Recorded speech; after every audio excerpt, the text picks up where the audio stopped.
There's a number of first order and then second order effects that are not just about sanctions, but also about export controls by Russia that are creating swings in food markets like we've never seen and will almost certainly lead to widespread famine by the end of this year at this point. The first important point to note is about 15% of the world's calories come from wheat.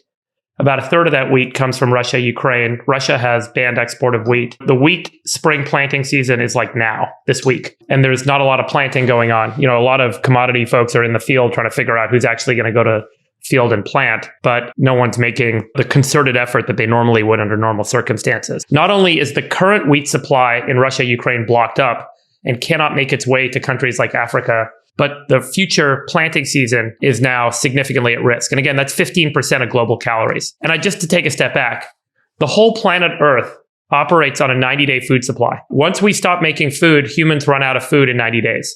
So another way to think about that is our food supply excess, our capacity in excess is about 25% of our global production. So if our global production goes down by 12%, we've lost half of our global food supply.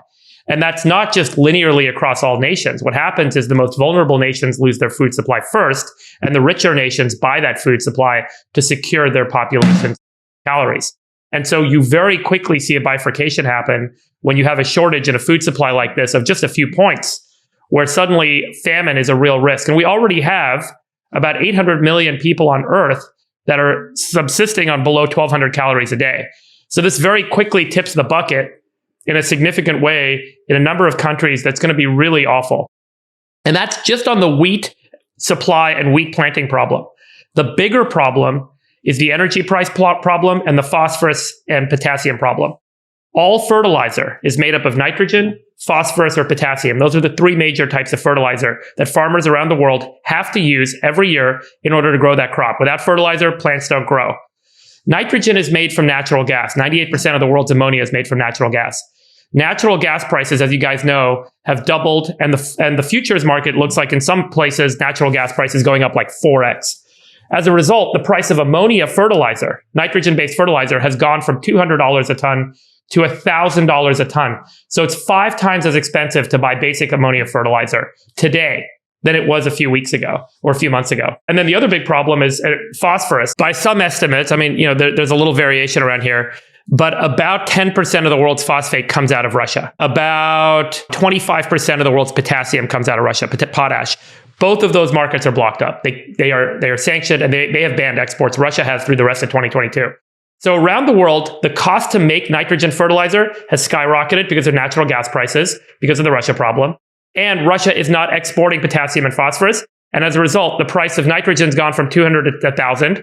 The price of potassium's gone from 200 to 700. And the price of phosphorus has gone from 250 to 700. So now it's so expensive to grow a crop that a lot of farmers around the world are pulling acres out of production. And they're actually going to grow less this year than they would have otherwise because it is so expensive and they cannot access fertilizer locally to plant crops. So not only do we have the wheat problem, we now also have the fertilizer problem and the acres coming out of production problem. And so food supplies are going to go down even further, and this is going to become even more catastrophic. And so there's a scrambling going on right now. Food prices around the world, as a result, everyone starts buying up all the commodities. They buy up all the corn, they buy up the soybeans, they buy up the wheat. And the price for corn has nearly doubled, whereas, from where it was in July of 2020. The price of soybeans, the price of wheat are all skyrocketing. And in a lot of countries, they cannot afford to acquire, and individuals cannot afford to buy food with the skyrocketing commodity price. Right now, we're reducing food supplies, stocks around the world. There are strategic reserves that are getting opened up and being released. As that starts to get diminished, and as the production kind of numbers start to come out, it looks like less acres are in production. And God willing, we have a good weather year everywhere this year, because a bad weather year in some markets could completely decimate the remaining supply that's coming out this year. Regardless, it is going to be a humanitarian disaster within a year. And we will see hundreds of millions of people go starving. And there will be potentially, I think... You said hundreds of millions of people are going to starve? Hundreds of millions of people will go starving. That's never happened in the history of humanity. 800 million people already live on below 1,200 calories a year right now. So you're predicting that over 100 million people will die because of this? I don't know about death. Famine. Like famine is this short of calories. Within a market, it's not like, hey, there's no food. Like, there will be strategic reserves released. There will be stuff, but it won't be enough. We just don't have enough. In the way supply chains are set up, there just isn't enough. As with any market, guys, as you know, when there's scarcity, people come in and buy at a faster pace. Everyone. And so this is a market dynamic. It's not like people are physically hoarding loaves of bread. But commodity traders, countries, strategic reserves, they start buying up what they can get to prepare for the famine that's coming.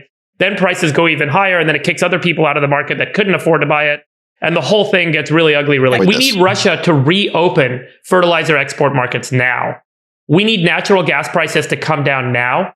And we need them to plant the spring wheat. Those are three things that need to happen to solve this problem. If those three things don't happen, we're going into spring right now. So around the world, in the Northern Hemisphere, farmers are making plans, they're planting, they're deciding how much fertilizer to use. As this market starts to work itself out over the next few months, a lot of the commodity traders and the ag departments, they publish these planting reports and they talk about how many acres of what were planted, and then everyone forecasts how much the supply will be. And we're going to start to see these uglier numbers come out over the next few weeks and months. Meanwhile, we're seeing supplies dwindle. And Russia's holding all this stuff. So, they're holding hostage phosphorus, potassium,